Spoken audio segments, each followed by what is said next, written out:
La 5e de couve autour du monde. On ne pousse pas, s'il vous plaît. On ne pousse pas, c'est inutile. Le public n'est pas autorisé à assister aux épreuves éliminatoires. Moi, je crois que je pourrais être un très bon ninja. À quoi vous jouez? L'heure est grave, c'est pas le moment de faire les guignols. Mais on n'a rien d'autre à faire, on peut pas sortir. On va leur faire notre attaque secrète, l'attaque de la Tour Eiffel, ils vont rien comprendre. Et il faudra aussi parler des dessins animés, notamment des dessins animés japonais qui sont exécrables, quoi, qui sont terribles. Oh, les bâtards! Oh, this you crazy mother. Bonjour à tous, bonjour et bienvenue dans la 5e de couve, l'émission de débat autour du manga. Une émission qui va vous faire voyager vers l'infini et l'au-delà, je ne sais pas, mais autour du monde. Et une émission vagabonde, c'est oui. La poésie d'un backpacker en cavale va nous rattraper. Et tous ensemble, nous allons disséquer, dépecer, charcuter et aimer le manga à travers la planète Terre. Parce que oui, il est de retour. Après une année d'errance, il a vu des choses inavouables. Il a vendu des Pokémon pour se nourrir. Je sais pas si vous vous rendez compte. Pokémon régionaux. C'est Johnny. Comment ça va, Johnny? Ça va très bien. Alors j'aimerais préciser, je n'étais pas un backpacker parce que j'avais de l'argent, donc franchement un backpacker. Ouais, c'est bon. Non. Nous on connaît certains détails de ton histoire. Ouais, mais j'ai pas dormi dans des tentes. Allez-y. Bon alors comme c'est un peu Johnny la star de cette émission, j'ai décidé de pas vous présenter. Oh. Ouais, d'accord. Salut Robin, salut Julie. Salut. Vous êtes content de revoir Johnny ou pas? Bah ouais, carrément. Ouais, je vous ai insulté il y a même pas ouais, 5 voilà. Ouais. Il y a aussi un thème, tu nous as manqué. Hashtag 5DC pour réagir à cette émission sur le groupe Facebook hashtag 5DC, le groupe de débat autour du manga, sur Twitter, on est sur Sens Critique, on est sur YouTube, on est un petit peu partout. Et puis allez-y, souhaitez la bienvenue, le bon retour. Merci, on est aussi sur Deezer. À Johnny, on est aussi sur Deezer, c'est vrai. Ouais, c'est grâce à moi, alors c'est bon. Hein. Tu peux pas mettre de commentaires sur Deezer? Si, tu peux partager et mettre quelque chose dedans. Tu peux liker. Ouais, oui. C'est vrai que si vous avez 10 heures que vous aimez l'émission, vous êtes obligé d'avoir liké, sinon c'est que vous nous aimez pas vraiment. Ouais. Oups. Même les membres de cette émission, je tiens à le dire. Mais moi j'ai Spotify. Ouais, je me suis un peu dédouané, pardon. Dans cette émission, qu'est-ce qu'on va voir, qu'est-ce qu'on va faire? On va parler autant que possible des mangas à travers le monde. Librairie, licence, édition, auteur. Qu'est-ce qui se passe au Vietnam? Qu'est-ce qu'il en est au Pérou? Comment c'était l'expo du Jump à Tokyo? Est-ce qu'on lit des mangas au Canada? Quel type de manga on peut lire en Allemagne, etc. On va ainsi se servir donc de l'expérience de toi, Johnny, amateur de manga, otaku de Pokémon, aventurier de l'extrême. Tu reviens d'un an de voyage à travers de nombreux pays dans le monde, dans le Japon évidemment. Donc on va se servir de ton expérience et puis des expériences des uns et des autres autour de cette table, de Robin, de Julie, et puis on va se compléter. Bah ouais. Julie elle est déjà malade, elle a fait un truc à l'étranger il y a pas longtemps. Mais elle est toujours malade. Tu vois, ça aussi ça t'avait pas manqué. Je les ai écoutés moi les émissions après en voyage. Hein. Quand j'étais en voiture au Japon, je mettais du podcast. Elle était toujours malade. Johnny, on commence avec toi. Comment on s'équipe quand on est un geek comme toi pour faire un tour du monde? Ah ouais, ça c'était horrible. Même ma copine elle a crisé. En fait, je suis parti avec 4 disques durs pour mettre les vidéos que j'allais mettre. J'avais ma GoPro, j'avais un ordinateur portable, j'avais la tablette, j'avais la Nintendo Switch et j'avais mon portable. Alors avec ça déjà ça faisait au moins un bon 5 kilos. Du coup, sachant que ton sac faut pas trop qu'il dépasse les 12-13 kilos, bah, j'étais déjà un peu foutu. T'avais quoi? T'avais une batterie solaire et tout pour recharger? Non, alors j'avais des batteries de 20 000 milliampères, pardon. C'est bien ou pas? Je me rends pas compte. C'est pour recharger, ça recharge 3 fois ton iPhone ou 5 fois un Android. Mais bref, en tout cas, il nous fallait ça pour d'une part attraper des Pokémon pour moi et d'autre part pour prendre des photos. Bah, c'est vrai que si t'étais un véritable backpacker, t'aurais plus optimisé. Non, mais déjà j'aurais pris juste un portable, tu vois. Non, mais après on a rencontré des gens qui prenaient plus de photos, rien du tout, et qui disaient ouais, on veut juste immortaliser ça dans notre cerveau. Et ouais, enfin tu t'en rappelleras plus demain, donc arrête avec ton immortalité.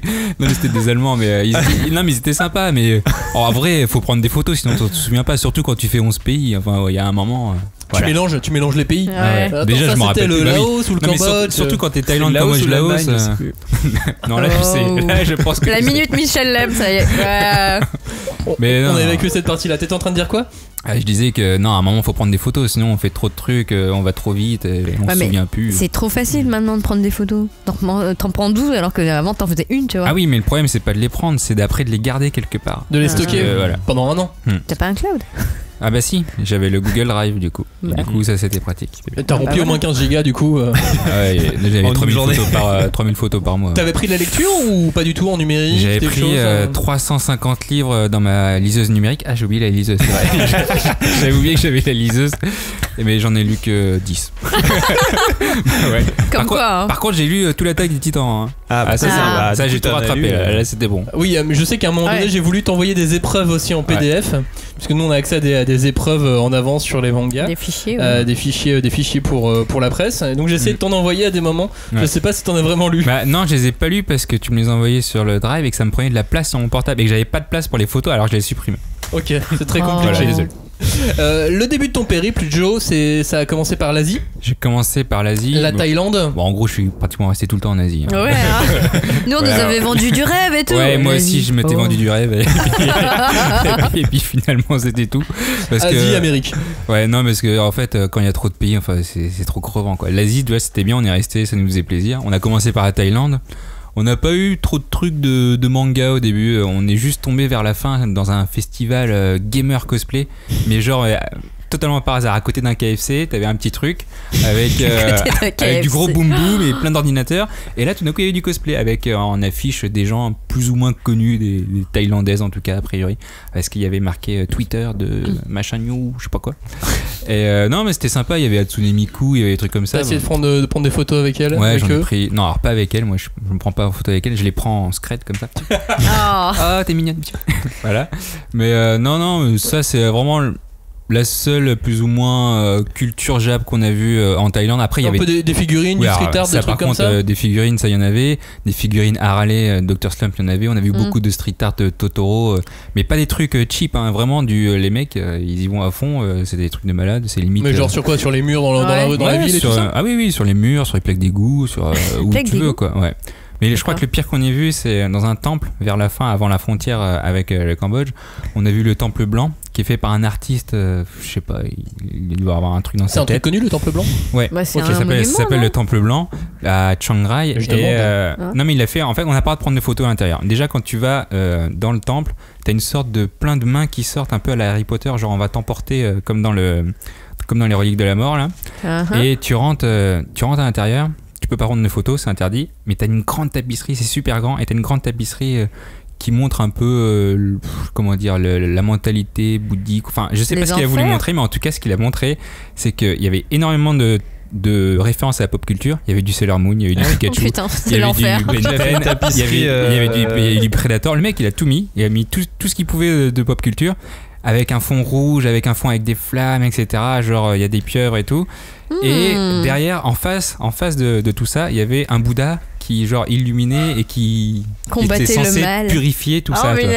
Genre la pop culture, c'est vraiment le mal et ça nous a investi dans notre pays, c'est mauvais, faut l'arrêter. Et Bouddha est là pour vous sauver, pour vous aider quoi. Et c'était là, c'est et ça tu pouvais pas prendre en photo donc. Non, par contre on a listé tout ce qu'on pouvait. On avait au moins une cinquantaine, mais le mec il a tout mis quoi. Du coup on sortait à chaque fois parce qu'on avait pas avec notre portable, on voulait pas qu'on se fasse arrêter pour genre on prend une photo.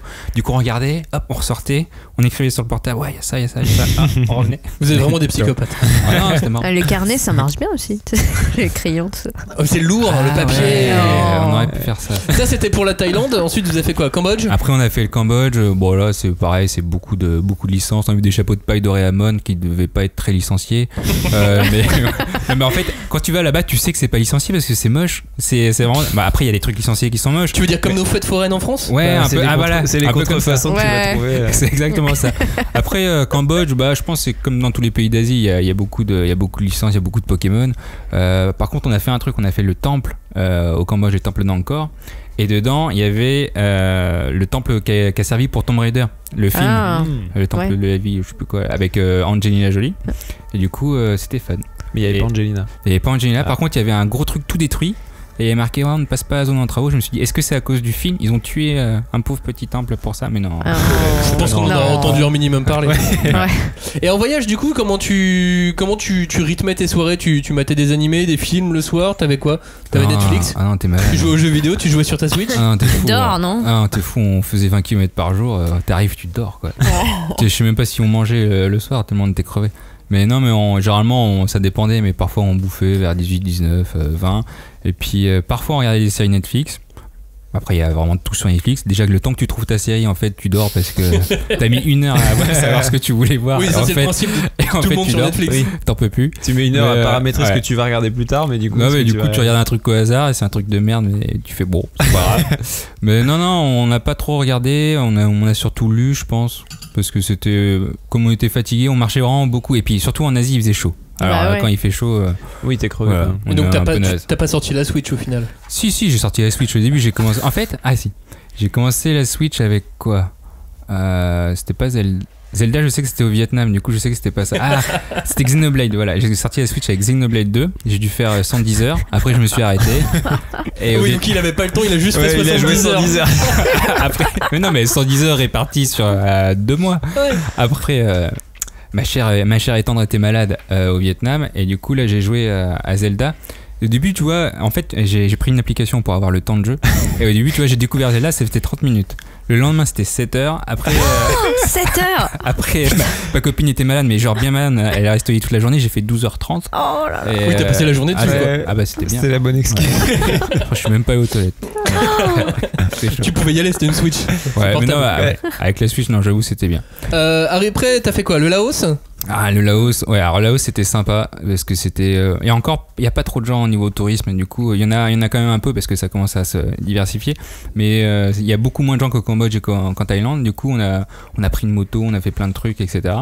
Et d'ailleurs, on a fait la boucle de Takek, une célèbre boucle où tu prends ta moto pendant 4 jours et puis tu tournes voir des super beaux paysages, des paysages karstiques, comme ils disent. Ça fait très backpacker, on passait 4 jours à moto, excuse-moi, mais. C'est quoi karstique? C'est une sorte de pierre, un peu du calcaire. En fait, les gens ils se la pètent à chaque fois en disant karstique alors que c'est des pierres. Enfin, c'est bon, merci. Bref. Bon, et donc pourquoi tu nous dis ça? Parce qu'en fait, on a loué un scooter et le nom du concessionnaire il s'appelait Pokémon Go. Mais oui. Je me souviens de cette photo. Le mec, t'as pas le droit d'appeler Pokémon Go. Non, il est pas du tout licencié. En plus, le mec, il avait des scooters rouges, jaunes et bleus, toi. Du coup, j'hésitais et je fais et il les a appelés Pikachu. Non, c'était des Zoomer X Honda. Non, c'est les couleurs des équipes, c'est les Pokémon Go. Ah oui, mais pardon, moi j'ai joué au premier Pokémon. Mais moi je savais. Ouais, voilà, au moins il y en a une. Et du coup, moi, comme j'étais équipe jaune, je me suis dit, T'as pris le scooter jaune? Bah, le jaune il était moins bien, mais. Et les scooters étaient japonais aussi. Hein. Ouais, c'était des Honda.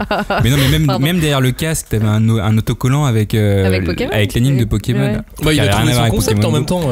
Bah ouais, du coup. Ça devait bien marcher. Ouais. Non, franchement, il était bien. On avait lu des commentaires avec des gens qui avaient crevé au bout de 10 heures et qui fait j'aurais dû me méfier. Pokémon Go. Et du coup, ok, merci de ton commentaire.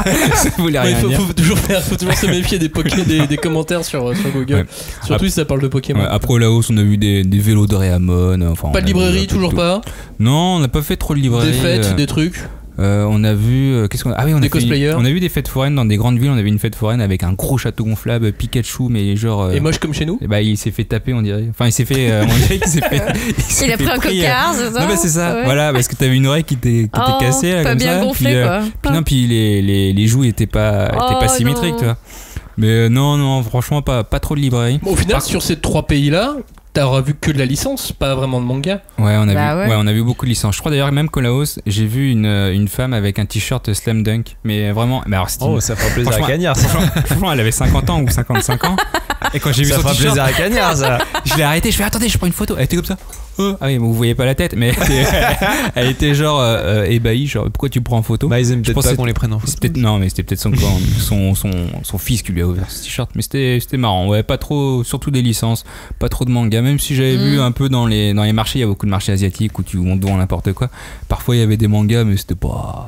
Voilà quoi. Ouais, et du Pokémon partout. Mais c'était des mangas japonais traduits. Non, il y avait c'était des mangas japonais traduits. Il y avait, je crois que j'ai vu une fois du One Punch Man. Du coup, il y avait en fait il y a des grosses licences qui sont vraiment connues, mais j'ai pas vu du truc local. Et ils sont en volume relié classique. Okay. Un peu à façon allemande, genre couverture cartonnée, mais pas de jaquette comme en France. Comme en Angleterre aussi. On en parlera tout à l'heure. Me mettez pas le rapport blanc. Non mais du coup, beaucoup dans cette partie d'Asie, beaucoup de licences, beaucoup de Pokémon parce que c'est tellement mondial Pokémon. C'était l'année Pokémon Go. Enfin, on sortait. Ouais, c'est sorti en 2016. Là, on était en 2018, donc ça fait quand même 1 an et demi. Mais non, mais au-delà de Pokémon Go, c'est vraiment. Pokémon, il y en a partout quoi. C'est comme, je me suis rendu compte, comme les Oreos. Les Oreos, t'es sûr d'en trouver. Les Ritz, t'es sûr d'en trouver. Les Pringles, t'es sûr d'en trouver partout. Oh. Ouais. Bon bah Pokémon maintenant on sait que c'est une marque internationale, bon, on n'avait pas trop de doutes. Oui c'est ça. Ouais, non. Est-ce que t'as vu des mangas au Vietnam? Au Vietnam, est-ce que j'ai vu des mangas? J'ai vu des mangas qui étaient 100% vietnamiens. Ah, du manga d'auteur vietnamien? Ouais, parce ça, que j'arrivais pas à lire le nom des auteurs. Du coup, c'était pas du Nishikawa, enfin tout ce que vous voulez, c'était pas du japonais, mais c'était pas très beau. C'était. Franchement, on aurait dit. Je sais pas. Non, enfin, c'était pas beau. Il y avait pas beaucoup de décors, les visages étaient. Objectivement, j'ai envie de dire, c'était pas beau. Oh. Ouais. T'as pris des photos? Bah oui, j'ai pris des photos, je vous les ai envoyées d'ailleurs. C'était un truc de basket ou je sais pas quoi. Non, je suis pas sûr que c'était basket, sinon Kenya elle en dit quelque chose. Moi je me souviens, c'était au Vietnam, tu nous avais posté une vidéo sur YouTube où tu étais rentré dans une librairie. Et puis je déroulais. Ah oui, j'étais rentré dans une librairie, puis il y avait. Là, pour le coup, c'était une vraie librairie, déjà c'était assez rare d'en voir une. Et on voyait sur le premier promontoire plein de mangas à 1€, enfin l'équivalent d'1€, je sais plus combien en vietnamien, mais c'était des trucs pas connus et je sais même pas si c'était japonais. Par contre derrière il y avait du One Piece, il y avait du One Punch Man. Il y avait tout ce qu'il fallait quoi. Ouais, mais j'ai pas eu de Naruto tiens d'ailleurs. Donc quand même des grosses librairies manga quoi. Bah c'est pas une grosse librairie, c'était une librairie. Mais spécialisée. Mais non, il y avait tout. Mais il y avait un petit encart manga. Genre du comics, sinon ils ont des... Bon, connaissant l'histoire du Vietnam avec les États-Unis, je sais pas. Oui, c'est peut-être. Avec la France aussi. Hein. Oui. Ouais. Mais non, après, le Vietnam, vers la fin du Vietnam, on est tombé sur le festival japonais parce qu'il fêtait les 45 ans de l'amitié japonaise vietnamienne. Et là, on était à Hanoï, donc vraiment dans la capitale. Et là, pour une fois, vous avez fait une vraie ville. Oui, on a fait une vraie ville. Et on a fait aussi Ho Chi Minh, qui Ho Chi Minh d'ailleurs est très occidentalisé, rien à voir avec toutes les autres. Mais à Hanoï, tout le monde était dans la rue, c'était un week-end, donc ils fêtaient. Et là, c'était, t'es au Japon en fait. T'as de la musique japonaise, t'as des animations japonaises, t'as de la bouffe japonaise. T'as du koto japonais où tu l'entends, c'est dégueulasse, ça fait trop mal aux oreilles. Et franchement, non mais le mec qui faisait ça, je sais pas, il avait un problème. Mais pourquoi? Enfin, c'était vraiment occasionnel. Là, c'était pour fêter les 45 ans d'amitié avec le Japon. Comme là, on fait le centenaire franco-japonais. Ouais, mais tu vois, je me balade dans Paris, j'ai pas l'impression d'être à Tokyo. Hein. Enfin, non mais là, c'était tout Hanoï. T'avais tout le centre. C'est comme si Châtelet était rempli de gens. Ah oui, parce qu'il y avait aussi du cosplay. Après, il y avait un mélange, il y avait un peu de tout. À la fin, il y avait même il y avait des gens qui étaient en kimono etc. Mais il y avait des gens qui faisaient un loup-garou au milieu de la rue. Genre tu marches comme ça et tout d'un coup t'as 20 personnes en cercle, mais ils étaient trop et ils font un loup-garou. T'as un mec au jeu du loup-garou. Et t'as un mec au milieu qui fermait les yeux et tout. Ouais, il fermait les yeux, il fermait tous. Ils étaient comme ça là, hop. Enfin ils mettaient leurs mains, oui vous voyez pas. Ils mettaient leurs mains devant les yeux. Faut vraiment que tu réfléchisses. Il y a que l'audio qui passe. Je suis plus habitué moi à tout ça. Vous savez, moi je regardais plus la télé, j'aurais mis tout ça. Mais il faisait un loup-garou à 20 dans la rue. Et t'avais 3 groupes. C'est marrant de savoir qu'ils jouent à ce jeu-là aussi là-bas quoi. Je savais pas. Et il y avait du monde. Non mais il y avait toute la ville. Ça veut dire qu'il y a une vraie passion aussi pour la culture japonaise à Hanoï en tout cas. Ah oui, ça c'est sûr. En même temps 45 ans d'amitié Japon-Vietnam. Non mais on sent quelque part que la culture japonaise elle rayonne quand même dans tous ces pays, même si t'as pas forcément. Oui, puis à partir du moment où ils font du manga sur place, où ils font du manga chez eux. Oui, leur propre manga. C'est ça. Ouais. Si on change de pays, si on va à Singapour, t'as vu des choses? Non, j'ai pas vu grand chose, mais Singapour, en fait, il y a plein de ramen, si vous voulez. Si vous voulez manger, il y a plein de ramen. Oui, mais parce qu'à Singapour, c'est aussi un mélange de plusieurs. Il y a énormément de cultures différentes. Après, il y a obligatoirement des librairies comme en fait, dans toutes les très grosses villes asiatiques. Il y a des librairies, il y a une chaîne qui s'appelle Kinokuniya. Kinokuniya, oui. Il y a Book Off qui est une autre chaîne aussi. Malaisie, non? Ouais, et il y a quelques chaînes comme ça qui vont être présentes dans plein de villes, dont Singapour. Ouais. Et alors là, t'auras du manga, t'auras tout ce qu'ils vendent d'habitude au Japon, au même titre que quand tu trouves ces librairies là en France. Enfin, il y a juste Book Off en France, mais effectivement, oui, t'as la même chose dans toutes les grandes villes. Mais après, comme dit Julie, c'est un pays qui mélange plein d'influences, qui a une histoire un peu coloniale très compliquée aussi, tu vois.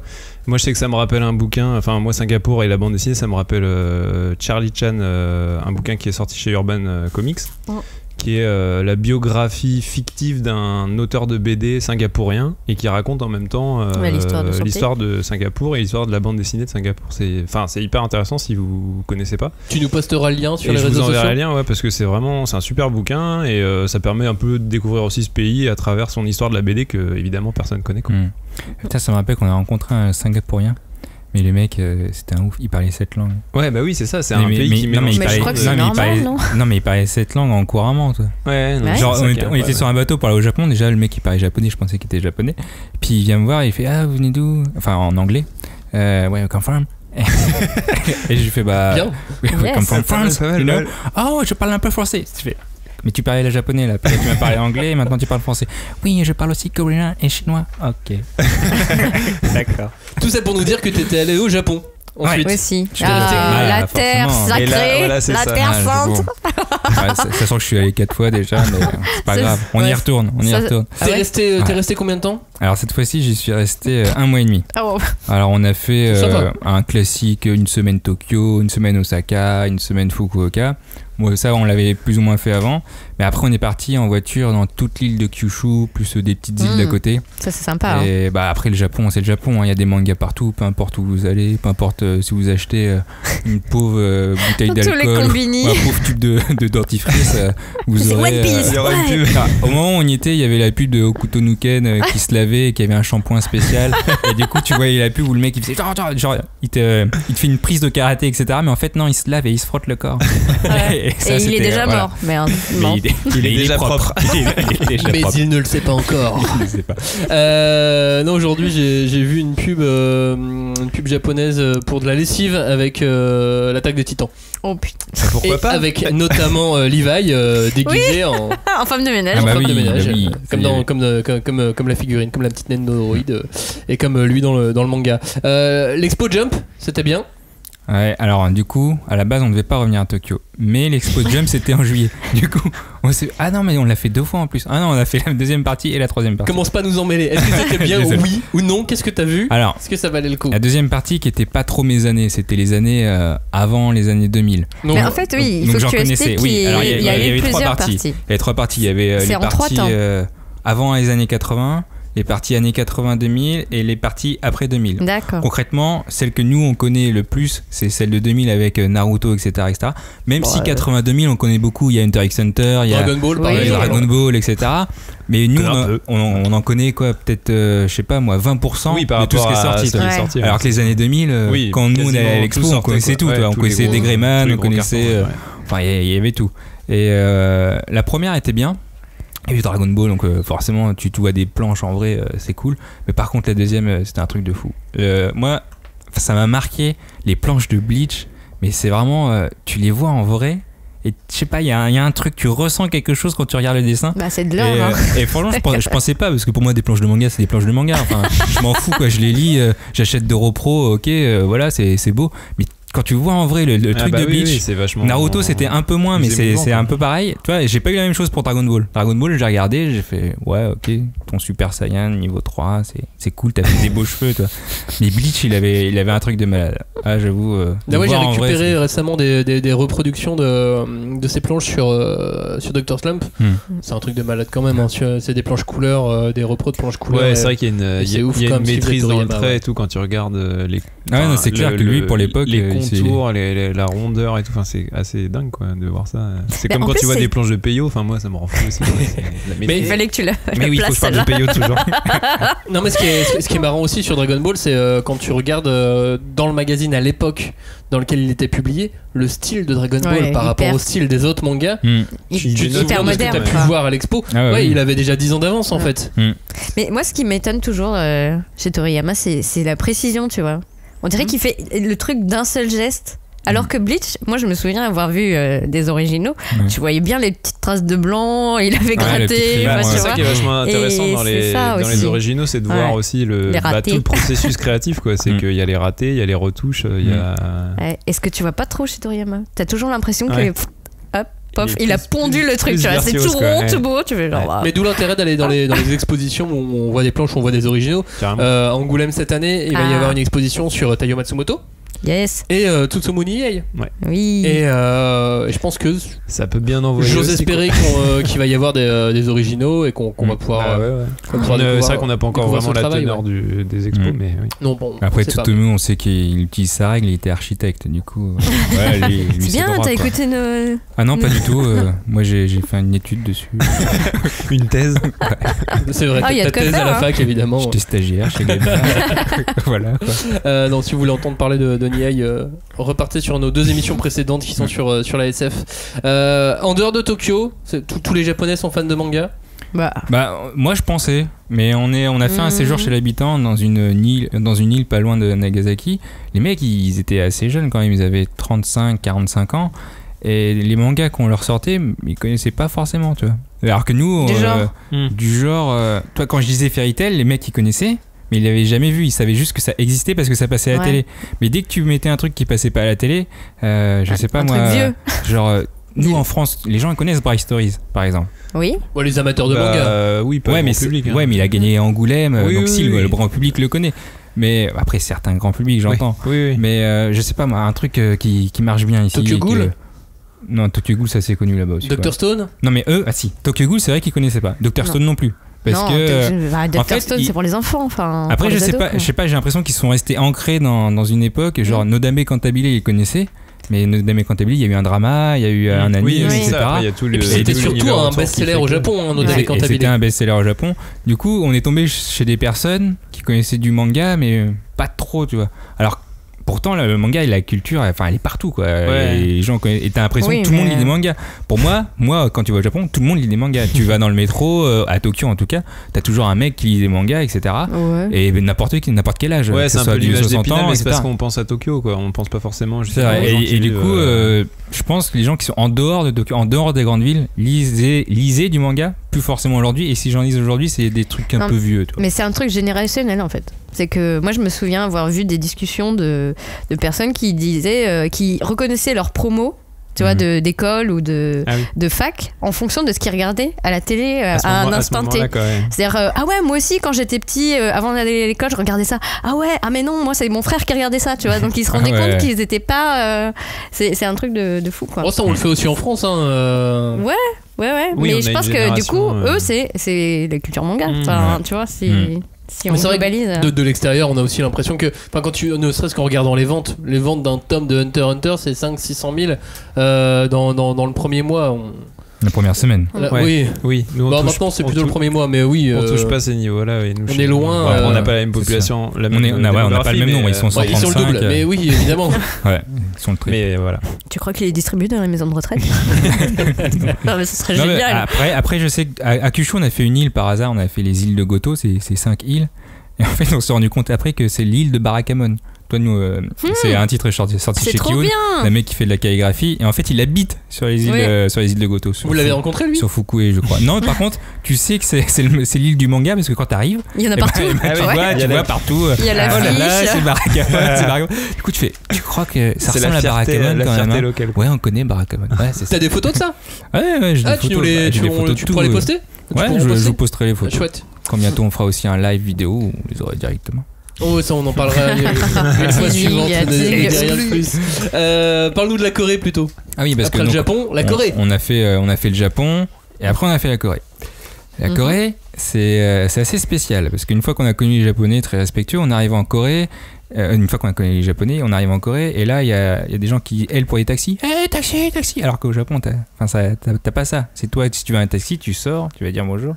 Et la Corée, ils sont un peu rentre dedans. Et rien à voir avec le manga d'ailleurs, mais mais par contre, décalage culturel quoi. Décalage assez culturel. Par contre, quand on arrive à Séoul, c'est un peu à part de la Corée.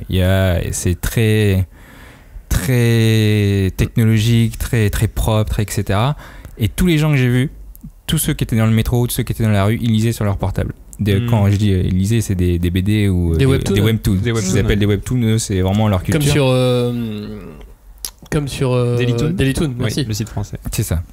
Et j'en voyais tout le temps quoi. Tous les jours. Dès que tu prenais le métro, t'es sûr d'en voir un avec son portable qui lit. Alors que pourtant, ça est censé représenter a priori seulement la moitié du marché le numérique par rapport au papier. Mais j'ai vu 0 librairie de papier. De papier, ouais.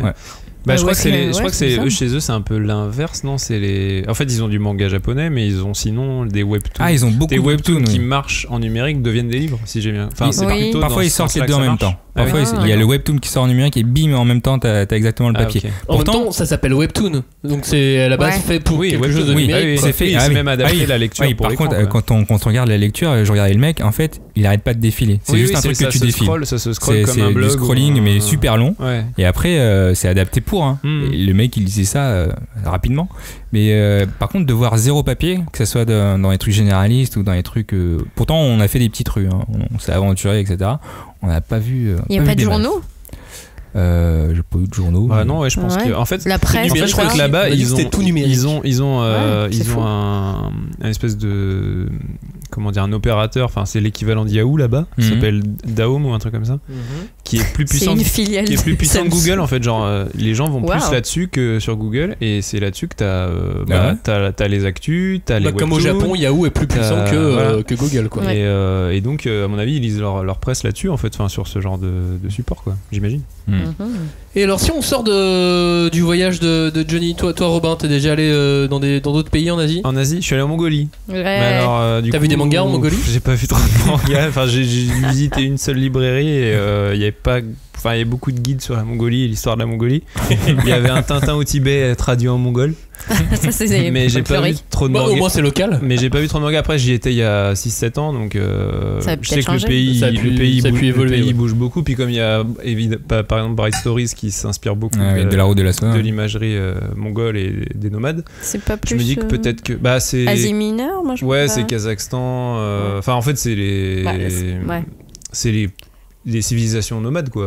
Donc je pense que ça peut les intéresser aussi, donc je me dis peut-être que ça a tendance à changer. J'aimerais bien y retourner pour vérifier. Pour l'instant je suis pas retourné. Vas-y, prends ton billet Voilà. Et puis il y a juste un truc rigolo, c'est qu'en mongol mangas ça veut dire monstre. Espèce de manga. Il y a peut-être un lien, tu vois. Peut-être, je ne sais pas. Sur l'Asie en général, vous avez quelque chose que vous voulez rajouter? Julie, tu veux rajouter quelque chose? Moi, je voulais parler de l'exposition qu'il y avait eu à Nantes cet été, qui était une exposition Mangasia, et c'était l'occasion pour voir un tout petit aperçu de tout ce qui se faisait en manga. Bon, c'était vraiment extrêmement varié. Dans toute l'Asie, quoi. Ouais, pardon. Ouais. Mais c'était la première édition? C'est une exposition itinérante qui avait déjà été présentée à Rome. Et je crois qu'en France c'était seulement à Nantes, parce que à Nantes chaque été il y a un grand festival d'art qui s'appelle le Voyage à Nantes, et donc dans ce cadre-là ils avaient organisé une expo dans le lieu unique, donc les anciennes usines de biscuiterie Lu. Oui, exactement. Ils sont plus actifs. Si, ils en ont, mais parce qu'à chaque fois je voyais Lu. Oui, c'est plus le truc historique quoi. Non, là c'est des beaux bâtiments 19e, c'est hyper joli, c'est super commandant. Et maintenant ils font plein d'expos dedans, et là il y avait ils essayaient d'explorer en un temps record, parce qu'il fallait tout caser en 6 ou 7 salles, tous les aspects du manga. Et donc il y avait la part belle à tout ce qui venait du Japon, mais aussi de Taïwan, Malaisie, enfin là il y avait tellement de choses, j'ai pas tout retenu. Après c'est vrai que sur les îles asiatiques, comme moi je suis allé en Malaisie, j'ai vu énormément de l'attaque des titans par exemple à Kuala Lumpur dans les centres commerciaux, mais directement les titans, tu sais, vraiment tout ce qui était à l'effigie des titans plus que des héros. Et puis aux Philippines il y a énormément de créateurs, énormément de dessinateurs. Il y a une scène artistique incroyable. Il y a Taïwan aussi. Il y a des artistes. Taïwan aussi, dans un autre genre, mais carrément. Et ce qui est intéressant, c'est qu'il parlait, tu vois, de processus créatifs. Il montrait aussi des choses très récentes, par rapport au numérique. Ça c'était beaucoup en rapport avec la culture japonaise, mais il y avait Hatsune Miku, bref, mais c'était aussi en rapport avec pourquoi c'était censure, il y avait des problèmes liés à la censure, tu vois, dans certains pays. Je crois que c'est en Thaïlande, il faut vraiment être très respectueux vis-à-vis du langage, et il y a eu des auteurs qui ont eu des problèmes parce qu'ils pouvaient pas dire ce qu'ils voulaient, ou parler comme tu vois, ils voulaient faire un manga de racaille, et ils pouvaient pas, parce qu'ils pouvaient pas parler comme ils parlent dans la vraie vie, quoi, par exemple. Des auteurs japonais et thaïlandais? Non, c'était des Thaïlandais, je crois. Mais c'est marrant parce que moi j'avais vu un manga thaïlandais, tu sais, il y a un grand prix international au Japon organisé par le musée du manga à Kyoto, où des mangas français l'ont déjà remporté, notamment avec Jean-David Morvan, et il y avait un manga thaïlandais qui était sur un podium une année, c'était un manga de basket racaille. C'est un slam dunk thaïlandais quoi. Putain, c'est pour Cagnard, là, mais pourquoi il est pas dans cette émission? Pourquoi il est pas en Thaïlande? Pardon. Non mais bon, et donc ça avait l'air très très. Enfin, je regrette que ça soit pas à Paris, tu vois. Oui, qu'elle est pas super, surtout si elle est itinérante. En même temps, à Paris, il y a personne l'été. Hein. À Paris, en tout cas, il va y avoir une exposition là sur la fin d'année qui. Ah oui, à la Villette. À la Villette, exactement. Ouais. Voilà, renseignez-vous. C'est sur si vous êtes fan du Japon. En général, ce sera pas que sur le manga. C'est tout ce qu'on vous dit. On vous dit pas le nom, on vous dit pas quand. Bon, si c'est Tokyo Manga. Tokyo Manga. Manga Tokyo, non. Manga Tokyo. C'est les deux. Ah, je l'ai vu cette affiche. Il y a Astro dessus. Parce que je prends le métro maintenant. Et puis il y a Sailor Moon aussi. Il y a Sailor Moon. Est-ce qu'on fait, c'est qu'on vous enverra également le lien. Est-ce qu'on passe à l'Amérique? Juste non, juste pour dire, pour finir là, sur l'expo, en fait c'est super encourageant, tu vois. Tu te dis il y a encore plein de choses à découvrir. Le XVIe siècle. Des quatre coins de l'Europe, de gigantesques voiliers partent à la conquête du Nouveau Monde. À bord de ces navires, des hommes avides de rêves, d'aventures et d'espace, à la recherche de fortune. Qui n'a jamais rêvé de ces mondes souterrains, de ces mers lointaines peuplées de légendes, ou d'une richesse soudaine qui se conquerrait au détour d'un chemin de la cordillère des Andes? Qui n'a jamais souhaité voir le soleil souverain guider ses pas au cœur du pays Inca, vers la richesse et l'histoire des mystérieuses cités d'or? Alors Joe, t'es pas allé seulement que en Asie, t'es aussi allé en Amérique, t'es allé par exemple au Pérou, au Canada. Ouais, en fait c'est tout. J'ai fait le Pérou et le Canada, oui. Non, c'est bien, non mais il y a l'Amérique du Nord, l'Amérique centrale, il y a l'Amérique du Sud par exemple. Bah oui, l'Amérique du Sud. En fait, il y a deux pays en particulier qui ont une relation très particulière avec le Japon. Ah bon? Mais dis-moi. C'est le Brésil. Parce que Tsubasa il voulait y aller. Ouais, ça c'est le putsch. Non, le Brésil et le Pérou parce que ça a été des terres d'émigration.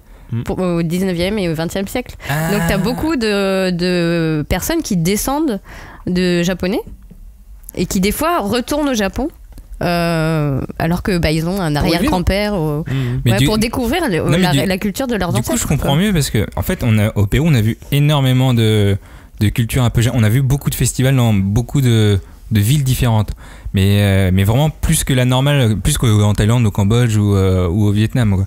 Et on a vu aussi plein de pubs pour des magazines avec genre une couverture avec Fairy Tail, une couverture avec Free, les hommes poissons là. Les nageurs. Et je me demandais pourquoi il y avait autant de trucs japonisants au Pérou. Mais en fait, ça doit être à cause de ce que tu viens de dire, parce que moi je le savais pas. Oui, et puis je sais pas si t'as fait gaffe, mais il y a par exemple pour moi, tu vois, le Pérou, il essaye de montrer qu'ils ont intégré, tu vois, la culture japonaise.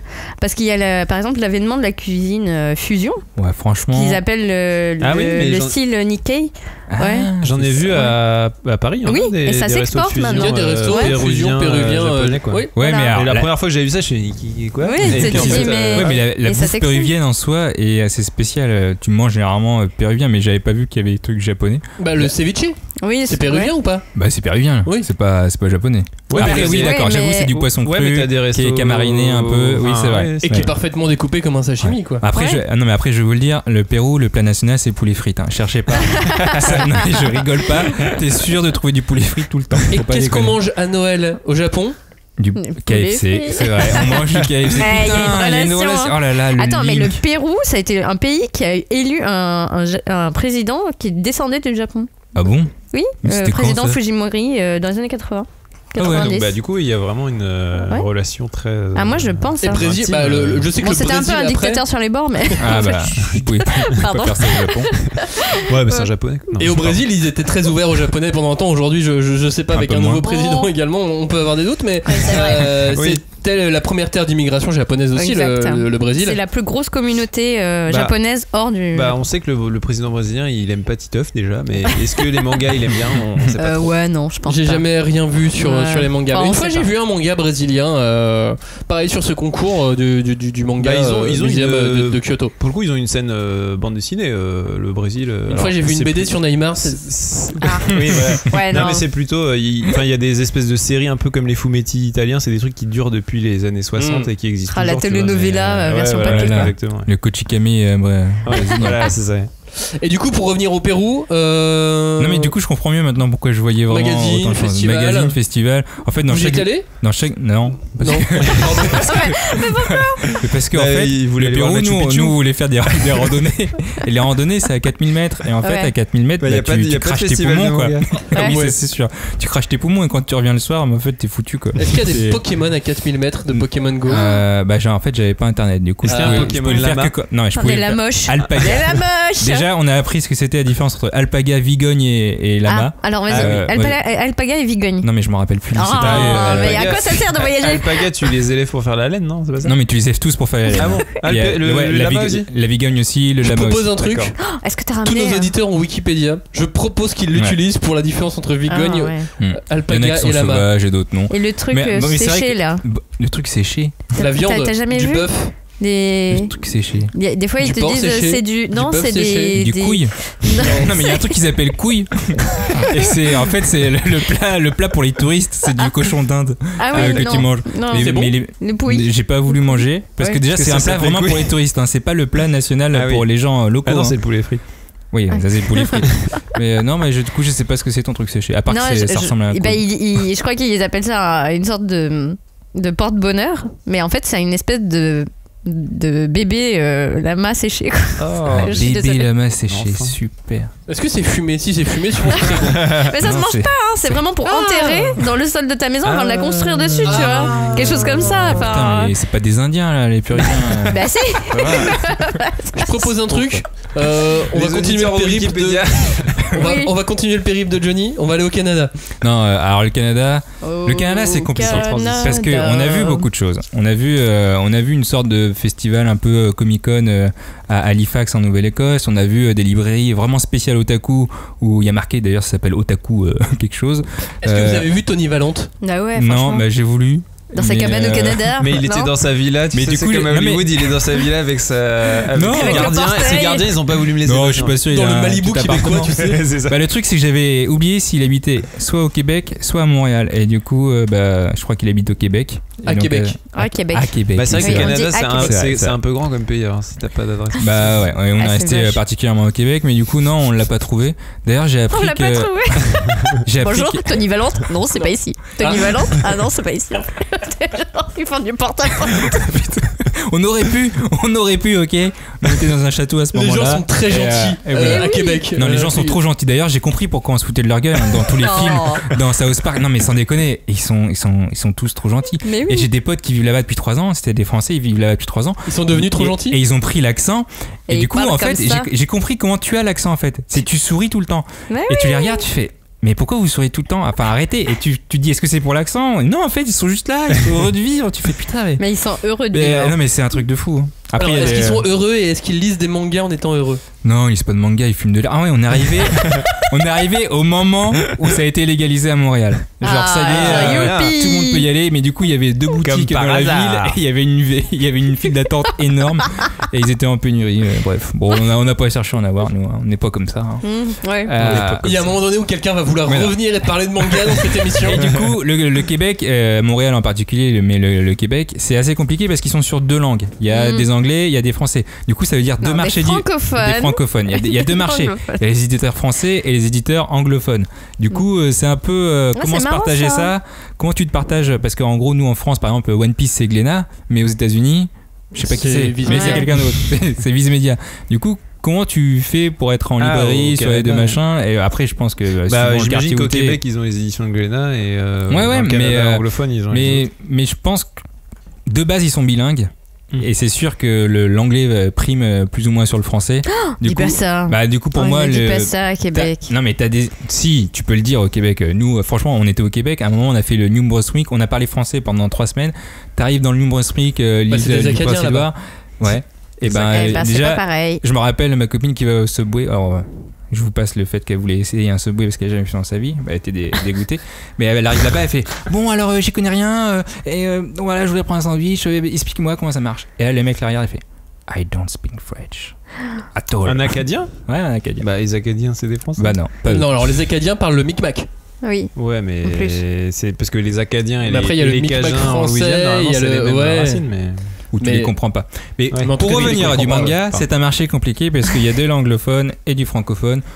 Franchement, j'ai pas vu beaucoup de francophones. En tout cas, je sais que, alors au Québec, ils ont une scène de bande dessinée aussi locale, parce que il me semble que, alors je sais plus si c'est au Canada ou au Québec particulièrement, il y a une aide à la création, il y a une subvention un peu comme comme le CNC. Ouais, ils ont une sorte de syndicat du livre, ils ont un genre de CNC pour la BD, enfin pour les livres, et du coup qui font de l'aide à la création pour les auteurs locaux. Cet auteur formidable qui écrit Paul, tu sais, Paul à Québec. Paul en temps de vacances. Enfin, c'est pas Martine, hein, mais c'est. Ouais, d'accord, c'est le Michel. Martine québécois. Mais Brian Lee O'Malley, il est canadien. Aussi, exact. L'auteur de Scott Pilgrim. Ah oui. Oui. Ah, il y a pas de son, il y a pas mal d'auteurs de comics qui sont canadiens. Peut se rapprocher vaguement du manga.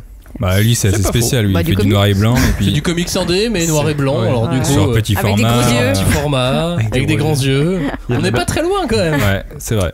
Si on va aux USA, on voit du manga aux USA. Bah oui. Il y a un gros marché américain. En Californie, il y a encore beaucoup de japonais. Bah, là dernièrement, on m'a raconté pour le Comic Con San Diego ou New York. C'était lequel le dernier là? Celui où il y avait Tony Valente, c'était New York. Ouais, on m'a raconté pour le Comic Con New York que My Hero Academia, ils ont mis des bouchées doubles pour. C'était incroyable. Moi j'ai vu passer les flyers promo pour le Comic Con New York de My Hero Academia sur ce qu'ils vendaient des reproductions de planches. Ils avaient 1 milliard de goodies. C'était incroyable. Peu importe où tu passais pendant les 3 ou 4 jours, il y avait une queue de malades et en fait. Si tu allais pas dès le début, bah t'es sûr de pas avoir ton truc. Mais après, je sais pas dans quelle mesure, parce que moi je suis allé aux États-Unis il y a 2 ans, et enfin j'ai surtout traîné dans les librairies à Chicago. Et des quelques librairies que j'ai vues, c'est vrai qu'il y a des rayons manga, ça se voit, mais enfin par rapport à la masse du comics. C'est clairement minime, quoi, tu vois. Alors après peut-être que ils sont un peu nationalistes. Peut-être que après c'est un pays qui a une énorme culture BD, mais je veux dire peut-être que c'est par les animés aussi qui se font leur culture. Moi je pense que c'est plus les animés. Et puis il y a une petite différence, c'est que dans les éditeurs américains de manga, on va avoir Kodansha Comics, Viz Media, c'est-à-dire deux des principales sociétés japonaises qui sont implantées là-bas, qui se sont implantées en tant qu'éditeurs aux États-Unis. Chose qu'en France on n'a pas exactement. Non. Donc c'est la petite différence. Enfin, Viz Media existe en France, mais pas en tant qu'éditeur. Viz Media existe en tant qu'agent, en tant qu'agent. Et Kodansha a des accords avec un éditeur comme Pika, mais ils sont pas non plus présents là vraiment. Donc ça fait, malgré tout, ça joue aussi. Mais après, ce qui est marrant, c'est que c'est un peu comme au Vietnam, tu disais, là-bas ils ont dans les librairies des rayons aussi qui sont dédiés à la production locale. Donc par exemple, moi j'étais à Chicago, c'était des auteurs de Chicago donc t'avais des rayons sur les auteurs de Chicago et donc des comics très indés. Et donc là c'est c'est des œuvres de fusion, tu vois. Il y a beaucoup de choses. Alors c'est très comics indé, mais des fois tu retrouves un peu, alors j'en ai pas vu énormément, mais tu retrouves des inspirations graphiques manga, quoi. C'est forcément, donc ça fait partie de leur culture. Mais il y a un truc, j'ai lu ça aussi dernièrement, Crunchyroll fait partie des top 10 des applications mobiles les plus rentables aux États-Unis. Oui, mais ça vient de là-bas. Ils ont tellement d'abonnés maintenant, des abonnés payants, pas juste des abonnés gratos, que ils sont méga rentables. Du coup, tous ces gens regardent des animes et après peut-être c'était il y a presque 10 ans. En numérique, il y a deux choses. Alors Crunchyroll, en plus ils ont un business model qui est très intéressant, puisque maintenant Crunchyroll investit dans la production des animés. Ils ont un bureau à Tokyo directement au Japon. C'est-à-dire qu'ils financent la production. Donc en finançant la production, c'est du Netflix. Ils se donnent un minimum. Netflix, ils ont aussi pareil. Puis ils donnent un minimum les droits dessus aussi, évidemment, en tant que coproducteur. Et Crunchyroll, ce qu'ils font aussi maintenant, c'est qu'ils proposent dans l'abonnement une offre de lecture de manga en numérique. Oui, c'est vrai. C'est compris dans l'abonnement. Et comme le marché numérique de la lecture numérique aux États-Unis, ça représente 100 fois plus que chez nous. Tu vois, effectivement, ça. En même temps, c'est un potentiel plus. À titre d'exemple, le Shonen Jump, il sort toutes les semaines aux États-Unis en numérique, pas en physique. On peut s'abonner. Moi, je suis abonné au Shonen Jump américain. Il suffit d'avoir l'application. Tu lis en anglais. Et je lis en anglais. Et l'abonnement annuel, non mais juste imaginez par rapport à un manga numérique en France, c'est entre 3 et 5 euros. C'est cher. En moyenne. Mon abonnement annuel au Shonen Jump américain, c'est 30 euros. Ouais, mais il faut avoir fait des études, il est en anglais. Mais après, il faut lire en anglais, de évidemment. toute façon, on en avait déjà parlé dans l'émission comics versus manga. Mais les USA et le Japon, ils ont des habitudes de consommation de bande dessinée qui sont assez proches finalement. Donc c'est vrai que. Et puis en même temps, j'essaie d'imaginer un mec qui habite dans une banlieue poucave, dans un état du Middle West, et il n'y a pas de librairie. Ouais, mais il lit pas de manga, ce mec. De toute façon, il lit en numérique. Mais c'est pour ça que le numérique ça cartonne aux États-Unis, parce que. Mais non, il est quarterback. Les distances sont tellement énormes que si tu veux trouver la première librairie la plus proche, elle est à 100 miles. Ah oui, c'est sûr. En revanche, aux États-Unis aussi, t'as quelques librairies très très puissantes et très influentes, et t'as des éditions spéciales de manga. Comme on peut avoir une édition Fnac en France, t'as la même chose aussi aux États-Unis, ça arrive également. Eh ben. Voilà pour notre petit tour de l'Amérique, évidemment très. Avec une petite petit. pensée pour toi, Stanley. Exactement, évidemment. Parce que Ultimo c'était nul, mais. C'était vachement bien, Ultimo. Franchement. Non, mais c'est un très très bon manga en plus. Non, mais ne rigole pas, c'est un très très bon manga. Tacle gratuit. Je l'ai pas lu, donc ouais, c'est gratuit. En plus, tellement gratuit. Il a fait des animés aussi, The Reflection par exemple. Était écrit par Stan Lee. On va essayer de finir le tour du monde sur cette fin d'émission. On va parler d'endroits où on n'est pas forcément allé. Non. Donc on va être succinct. Allez mec, et pas forcément hyper renseigné, hyper vrai en fait.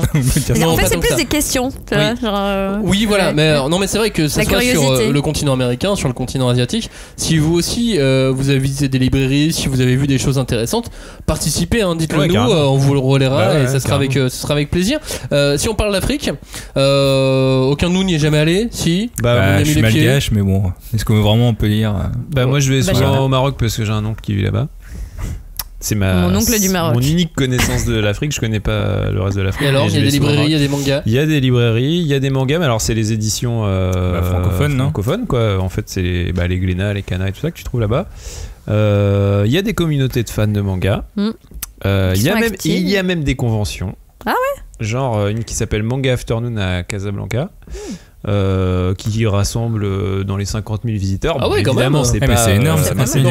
C'est déjà énorme. Et il y a même, j'ai regardé en me renseignant, et il y a une scène J-Rock au Maroc. Il y a une scène métal aussi. Oui, mais ça après, il y a une scène métal dans tous les pays du monde. Oui, mais métal japonais. Métal japonais marocain. J-Metal. J-Metal, ouais. D'accord. Et donc ouais, c'est assez marrant à voir. Après, je pense que effectivement, je parle du Maroc parce que c'est le pays que je connais, mais je pense que tous les pays du Maghreb, ils ont dû se forger une culture manga grâce aux animés diffusés à la télé française ou alors que ce soit le Sénégal, le Cameroun. Ouais, puis il y a eu des diffusions de toute façon par les chaînes de dessins animés ils sont francophones, à l'époque. Du coup tu peux prendre les mêmes traductions et ouais, mais Kanye nous parlait de Captain Majid, tu vois, si on traduit c'est qu'il y a bien une raison. Putain, c'est quoi Captain Majid? C'est Captain Tsubasa, c'est Olivier Tom. Mais il s'appelle Majid. Et oui, voilà. Parce que Majid en arabe ça veut dire quelque chose. Et rappelez-vous que Vegeta est algérien aussi. Quoi? Alors, ça c'est une blague. Comment ça, Vegeta est algérien? Non, mais justement, tu fais bien de parler de l'Algérie. J'avais vu à l'époque, j'ai pas pu vérifier aujourd'hui si ça existait encore, mais ils avaient lancé un magazine de prépublication de mangas locaux, de mangas algériens, faits par des Algériens. Franchement, qualitativement, il y avait des trucs plutôt intéressants. Pourquoi on l'a pas vu? Bien qu'ils soient Je sais pas ce que sont devenus ces auteurs, mais on l'a pas vu en France. Écoute, ils sont venus faire quelques festivals dans le sud de la France notamment. Ah, Angoulême. Ouais, ou non, mais je crois qu'ils avaient fait, c'était quoi à Marseille, la Comédie du Livre à Montpellier. Ouais. Par exemple, peut-être qu'ils sont venus à Japan Expo, je me souviens plus précisément. Je sais qu'au Cameroun aussi, ils avaient lancé un magazine. Mais oui, Afro Shonen. Le Cameroun, ils ont beaucoup de dessinateurs. Voire professionnels, qui travaillent en Europe et tout aussi, quoi. Il y a aussi, alors moi sur Afro Shonen, je sais pas après sur les auteurs camerounais, je sais aussi qu'il y a des auteurs d'origine camerounaise ou de première génération qui vivent en France et qui dessinent pour le Cameroun, mais qui connaissent un minimum le Cameroun aussi. Mais oui, il y a des talents. Enfin, tu peux pas avoir une population aussi grande sans avoir des gens avec un talent soupçonné. C'est mathématique. Bon voilà, on n'est pas très calé sur l'Afrique. Si vous l'êtes, en revanche on est super demandeurs. On est totalement motivés pour compléter et faire des émissions bien plus complètes sur le sujet. Mais en revanche, on n'est pas fort. On va pas inventer nos connaissances. En revanche, on est bien plus connaisseurs sur l'Italie. Beaucoup plus proche, moins de kilomètres à faire. C'est ça. On y est beaucoup plus allé. En tout cas, moi j'y suis allé beaucoup plus de fois. Non, très bonne culture. De toute façon, un éditeur français est un éditeur italien.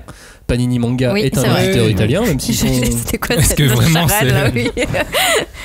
Non, mais ils ont beaucoup de publications. Ils sont a priori, ils ont quasiment tous nos mangas. Hein, de toute façon, c'est un pays de la BD. De toute façon, du coup, ça fait partie des quelques grands pays. Et je ne savais pas, mais le festival de Lucca.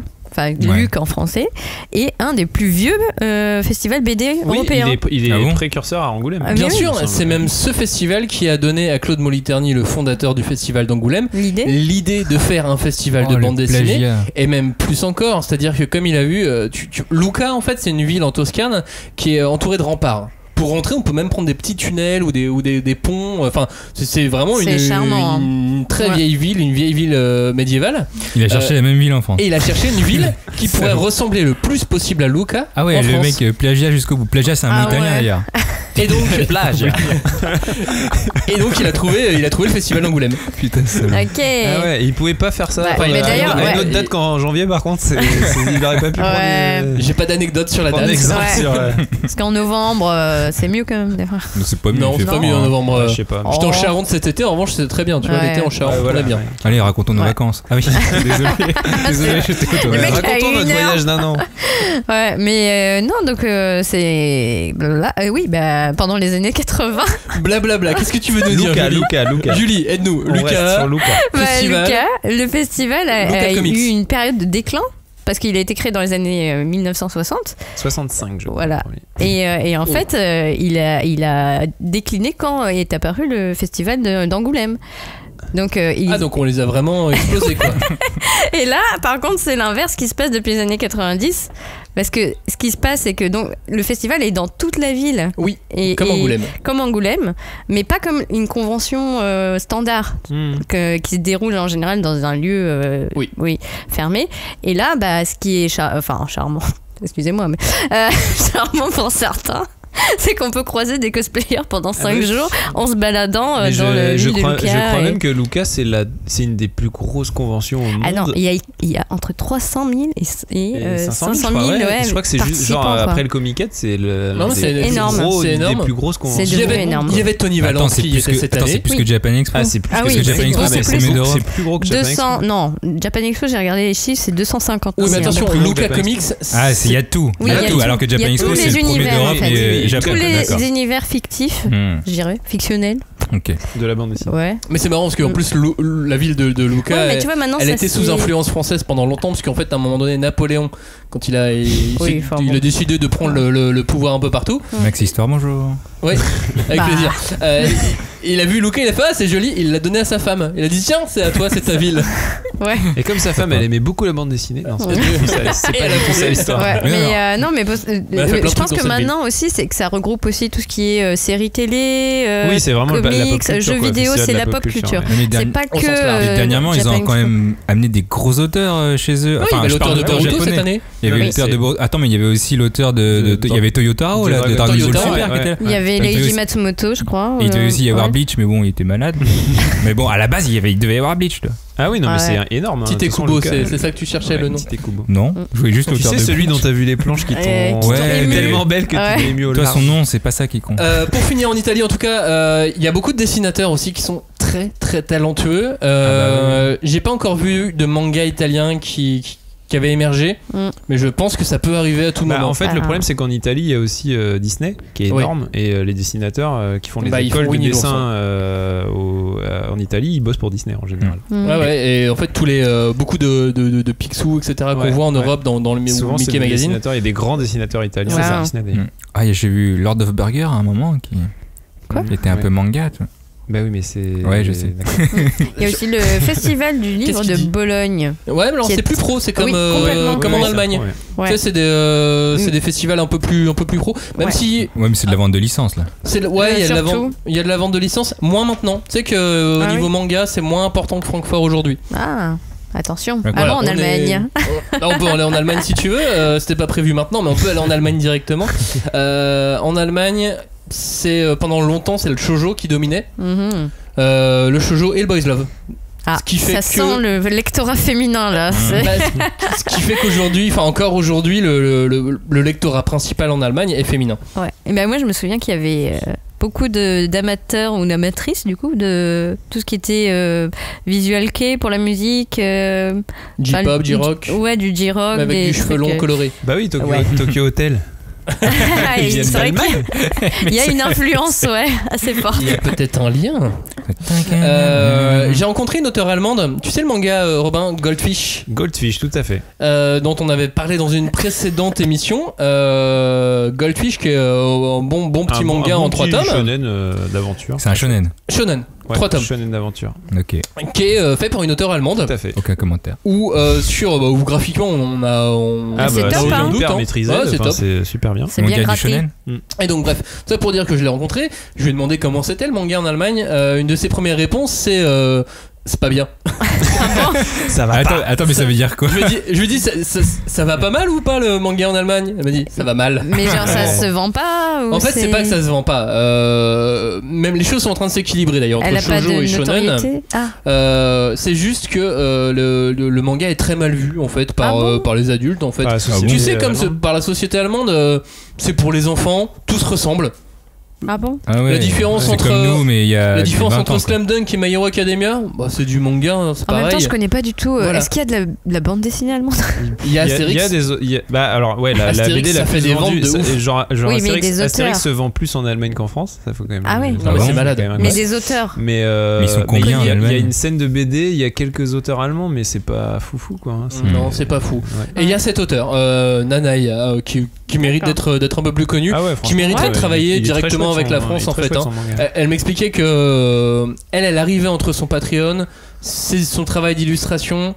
Patreon, c'est comme un crowdfunding pour des artistes. D'accord. Julie me regarde bizarrement. Je n'ai pas compris. C'est du mécénat. C'est du mécénat artistique en ligne. D'accord.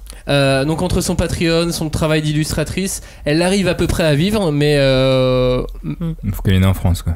À mon avis, il faut qu'elle vienne en France. Là, elle pense clairement à chercher un petit boulot à côté quoi. Ah mince. On en est là. Et elle me disait que tous les auteurs allemands en étaient là parce que s'ils arrivent à mettre de l'énergie, tu sais, pour pendant un an faire à fond un manga, etc. Il y a tellement peu de retours, même de retours critiques, même, tu sais, même moralement de soutien, que ça les décourage et qu'ils n'ont pas envie d'aller plus loin, quoi, de continuer. C'est dur. C'est con, d'accord. Bon, mais ça c'est plus culturel. Alors qu'en France, la politique culturelle, tu vois. Mais déjà, tu vois qu'en France, les auteurs ils galèrent déjà. C'est dur, mais en plus t'as un pays qui a pas la. Mais au moins t'as des encouragements, t'as les réseaux sociaux. Enfin, tu vois, la plupart des auteurs ont une communauté, sont suivis. Dans un pays qui a plus la culture quoi. Là, Goldfish, c'est quelque chose qui a été acheté par un éditeur français. C'est Pika qui est allé l'acheter à Tokyo Pop en Allemagne. D'accord. Voilà, tout simplement.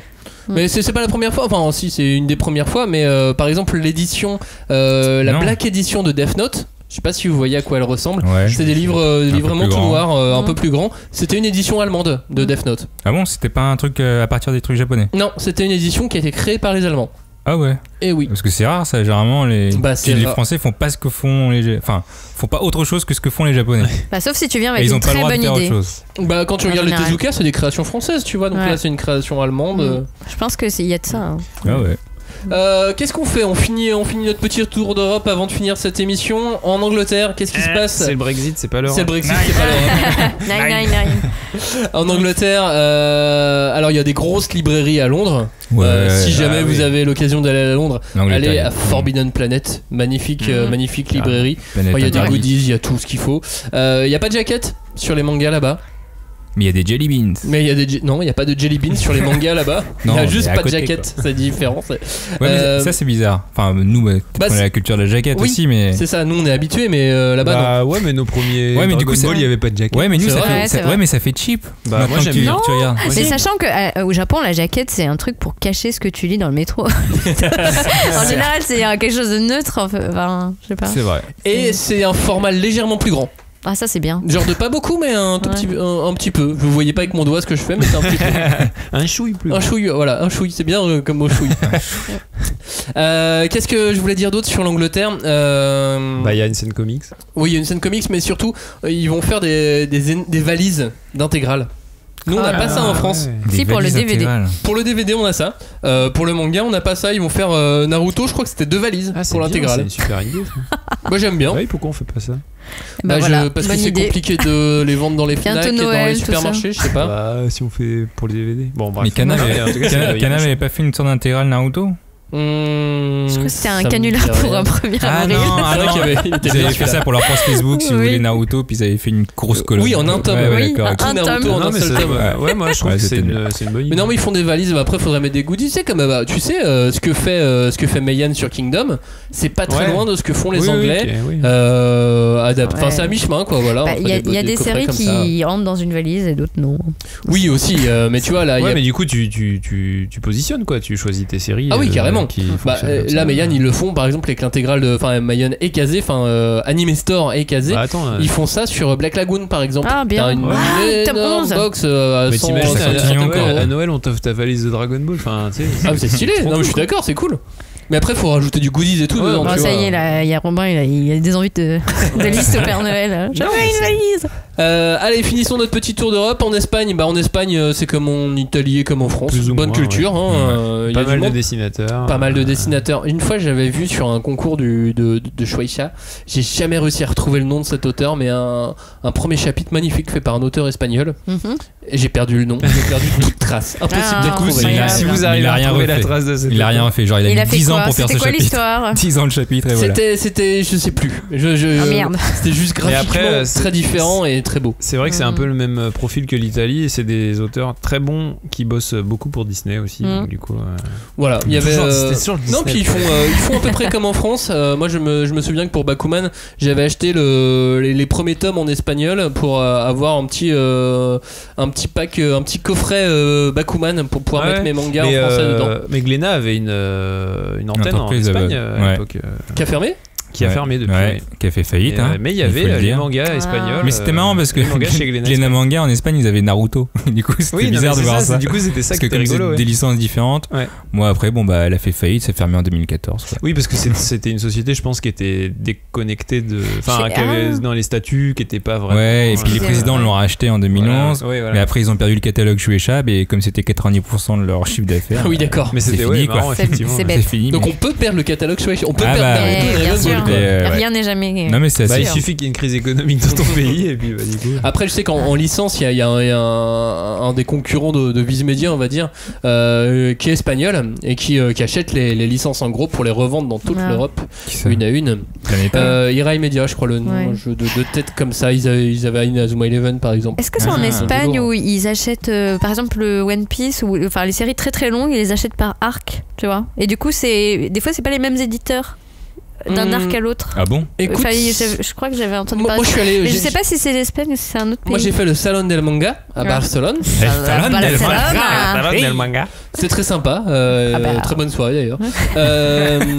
On y mangeait bien. Ah oui. Et non, il y avait les éditeurs. C'était exactement comme en France. Ouais, d'accord. C'était un petit Japan Expo, quoi. Vraiment. J'ai pas vu à part que les gens parlent espagnol et pas français.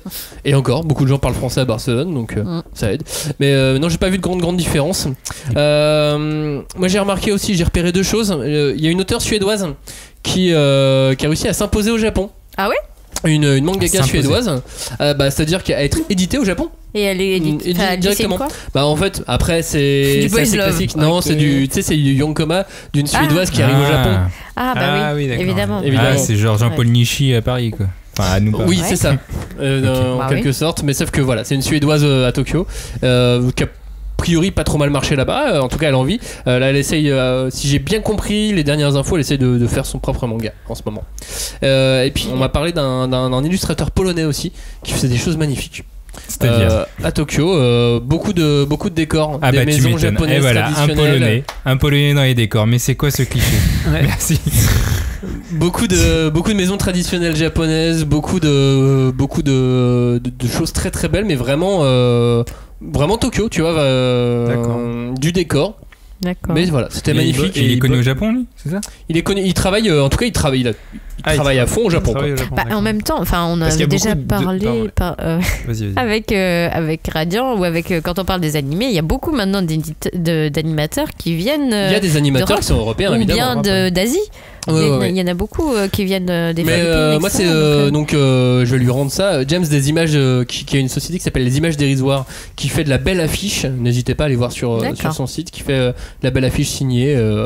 Et il a d'ailleurs des affiches de Tony Valente qui ont été créées pour sa société, pour Les Images Dérisoires, qui sont numérotées, signées, etc. Enfin, voilà, c'est très très beau. N'hésitez pas c'est les trucs de à regarder. Ça. Exactement. Et c'est lui qui m'a montré cet illustrateur polonais.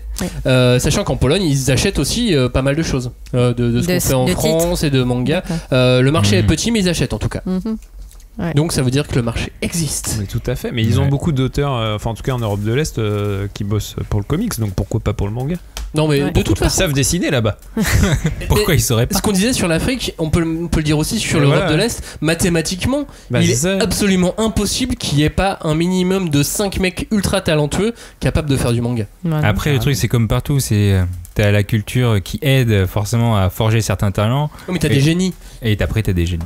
Ouais. Je pense que techniquement il y a au moins 5 génies qu'on connaît pas en Europe de l'Est. Après en fait c'est simple aussi, c'est que tu dessines ce à quoi tu as eu accès, et je pense qu'en Pologne ou en Europe de l'Est, il y a un moment donné ils ont eu accès aux comics américains parce que les Américains sont trop forts et ils arrivent à exporter ce qu'ils font. Mais de toute façon c'est pour ça. Japonais, mais c'est pour ça qu'aujourd'hui Shueisha, etc., les Shogakukan, etc., ils font des concours internationaux parce que ils ont tout essoufflé dans leur pays, dans leur japonais, avec leur mentalité un peu exiguë. Et maintenant ils ouvrent à tout le monde. C'est pour ça qu'ils font un concours international pour montrer ce qu'il y a, tous les nouveaux talents du monde. On va avoir des mangas d'imagerie religieuse venus de Pologne. Mais il y a déjà la Bible en manga existe. Oui, enfin il y a trois Bibles en manga différentes. Oui, non, parce que c'est très. Enfin, il y a cette image de rigorisme un peu religieux, tu vois, plus le communisme qu'ils ont bouffé pendant quelques années, là, ça fait beaucoup.